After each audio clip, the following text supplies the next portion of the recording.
মন্ত্ৰী, কৰ্মদক্ষ নেতা পীযুষ হাজৰিকা ডাঙৰীয়া, আমাৰ মাজত উপস্থিত ভাৰতীয় জনতা পাৰ্টীৰ আৰু অসম গণ পৰিষদৰ জ্যেষ্ঠ কাৰ্যকৰ্তা বন্ধুসকল আৰু সকলোতকৈ মোৰ মৰমৰ চামগুৰি সমষ্টিৰ ৰাইজ।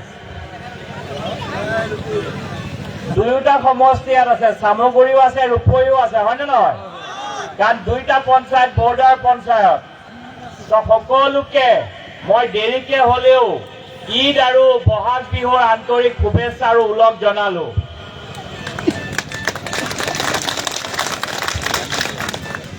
ৰাইজ বহুত দেৰিৰ পৰা বহি আছে নহয় জানো? অলপ অলপ গৰমো লাগিছে চাগে। তো আমাৰ মন্ত্ৰী ডাঙৰীয়া আহিছে, আপোনালোকক দুটামান ভাল ভাল কথা কব। তাৰ আগত মই সৰুকে তিনিটামান কথা কব বিচাৰিছো। আমাৰ চামগুৰি আৰু ৰূপহী সমষ্টিৰ যিসকল ইয়াত ঠাই আহিছে, আমাৰ ৰেচন কাৰ্ড থকা পৰিয়ালৰ অৰুণোদয় নোপোৱা কিমানসকল আছে? হাত দাঙকচোন এবাৰ। অৰুণোদয় পোৱা নাই ইমানসকলে? কিয় নুৰুল হুদা ৰকিবুল হুছেইন ডাঙৰীয়া দিয়া নাই? ৰাইজক লাগিবনে নালাগে? লাগিব। তো তেতিয়াহ'লে মই আপোনালোকক এটা কথা এইখিনিতে কওঁ, আমাৰ মুখ্যমন্ত্ৰী ডাঙৰীয়াই যিসকলৰ ৰেচন কাৰ্ড আছে, অৰুণোদয় আঁচনি পোৱা নাই, সেইসকল পৰিয়ালক এইবাৰ আমাৰ মুখ্যমন্ত্ৰী ডাঙৰীয়াই অৰুণোদয় আঁচনি দিয়াৰ ব্যৱস্থা কৰিছে। মই আপোনালোকৰ ইয়াতে দুই এদিনতে মই আকৌ আহিম। আমাৰ দুইটা পঞ্চায়ত যিহেতু ৰূপহী আৰু চামগুৰি, মই অহাকালি বা পৰহি আহিম। আমি ইয়াত গোটেইকেইটা পঞ্চায়ততে আমি কিছুমান ফৰ্ম দিম। ৰাইজ 3খন ফৰ্ম দিম। এখন ফৰ্ম হ'ব যাৰ যাৰ ঘৰত ৰেচন কাৰ্ড আছে, অৰুণোদয় আঁচনি পোৱা নাই, সেইসকলে ভৰ্তি কৰিব। আৰু দ্বিতীয়খন ফৰ্ম হ'ব যাৰ যাৰ ঘৰত ছোৱালী আছে, মেট্ৰিক পৰীক্ষা দিছে, হায়াৰ ছেকেণ্ডেৰীত এডমিশ্যন ল'ব, আৰু হায়াৰ ছেকেণ্ডেৰী পৰীক্ষা দিছে BEd এডমিশ্যন ল'ব, আৰু BA পৰীক্ষা দিছে MAd এডমিশ্যন ল'ব, তেনেকুৱা ঘৰত থকা ছোৱালীসকলে এই ফৰ্মখন ফিল আপ কৰিব। আৰু এখন 3 নম্বৰ ফৰ্মখন হ'ব ৰেচন কাৰ্ড থকা পৰিয়াল হ'ব লাগিব।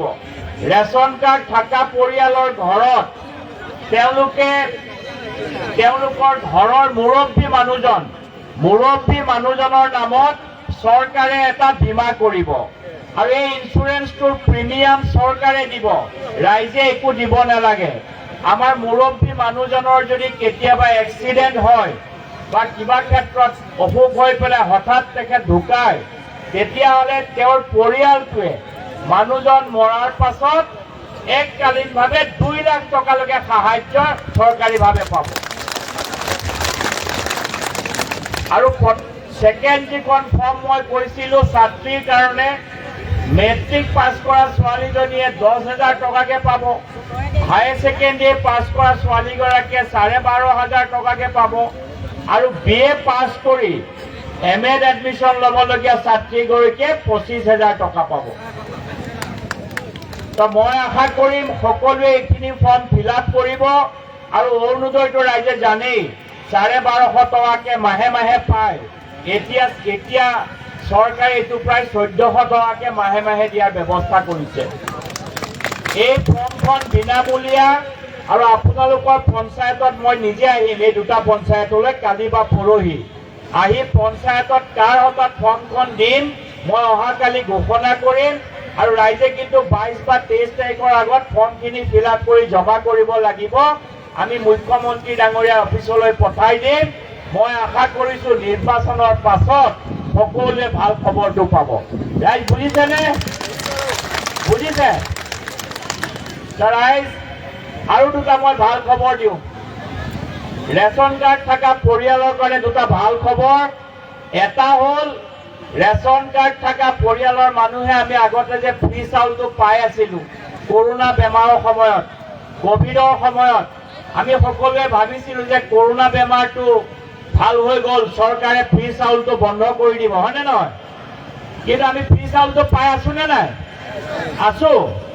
তো আমাৰ এই চাউলটো আহে দিল্লীৰ পৰা। আমাৰ নৰেন্দ্ৰ মোদী ডাঙৰীয়াই ঘোষণা কৰিছে যে এই ফ্ৰী চাউলটো আমাৰ ৰাইজে যোৱা 4 বছৰ যিদৰে ফ্ৰী পাই আছিলে, আহিবলগীয়া 5 বছৰৰ কাৰণে ভাৰতবৰ্ষত দুখীয়া মানুহে ফ্ৰী চাউল পাই থাকিব। এইটো ভাল খবৰ হয়নে নাই? তো আৰু এটা ভাল খবৰ মই ইয়াৰ লগতে ৰেচন কাৰ্ডৰ দি দিওঁ। তো আমাৰ মুখ্যমন্ত্ৰী ডাঙৰীয়াই কৈছে যে যাৰ যাৰ ঘৰত ৰেচন কাৰ্ড আছে, সেই পৰিয়ালৰ ঘৰত যদি বেমাৰ আজাৰ হয়, কাৰোবাৰ যদি এক্সিডেণ্ট হয়, কিডনি বেমাৰ হয়, কেঞ্চাৰৰ বেমাৰ হয়, চৰকাৰী হস্পিটেললৈ গ'লে ভাল চিকিৎসা নাপালেও ব্যক্তিগত নাৰ্ছিং হোমত মানুহে চিকিৎসা কৰিবৰ কাৰণে পইচা নাথাকে আমাৰ দুখীয়া মানুহৰ। সেইসকলক ব্যক্তিগত নাৰ্ছিং হোমত চিকিৎসা কৰিবৰ কাৰণে ৰেচন কাৰ্ড থকা পৰিয়ালে এটা বছৰত 5 লাখ টকালৈকে বিনামূলীয়া চিকিৎসা পাব। ৰাইজ ভাল খবৰ হয়নে নহয়? তো এই খবৰখিনি কাৰ কাৰণে হৈছে? এজন ব্যক্তিৰ কাৰণে। সেইজন হৈছে ভাৰতবৰ্ষৰ প্ৰধানমন্ত্ৰী নৰেন্দ্ৰ মোদী ডাঙৰীয়া। এতিয়া নৰেন্দ্ৰ মোদী ডাঙৰীয়া ইলেকশ্যন অহা 26 তাৰিখে এইবাৰ আপোনালোকে নগাঁও লোকসভা সমষ্টিত পৰিছে। যে নগাঁও লোকসভা সমষ্টিৰ পৰা এইবাৰ সুৰেশ বৰা ডাঙৰীয়া আমাৰ ইয়াত মনোনীত প্ৰাৰ্থী। সুৰেশ বৰা ডাঙৰীয়াক পদুম ফুলৰ ছবিত ভোট দিব লাগিব আৰু সুৰেশ বৰা ডাঙৰীয়া ইয়াৰ পৰা MP হ'ব আৰু তেখেত লোকসভাৰ সাংসদ হ'ব তো চিয়ৰ। কিন্তু সবতকে ডাঙৰ কথা, নৰেন্দ্ৰ মোদী ডাঙৰীয়া আমাৰ তৃতীয়বাৰৰ কাৰণে ভাৰতবৰ্ষৰ প্ৰধানমন্ত্ৰী হ'ব। সকলোৱে এবাৰ নৰেন্দ্ৰ মোদী ডাঙৰীয়াক 26 তাৰিখে ভোট দিব বুলি অনুৰোধ কৰিলো ৰাইজ। আৰু মোৰ লগত এবাৰ কওক, নৰেন্দ্ৰ মোদী, নৰেন্দ্ৰ মোদী, হিমন্ত বিশ্ব শৰ্মা, হিমন্ত বিশ্ব শৰ্মা, সুৰেশ বৰা।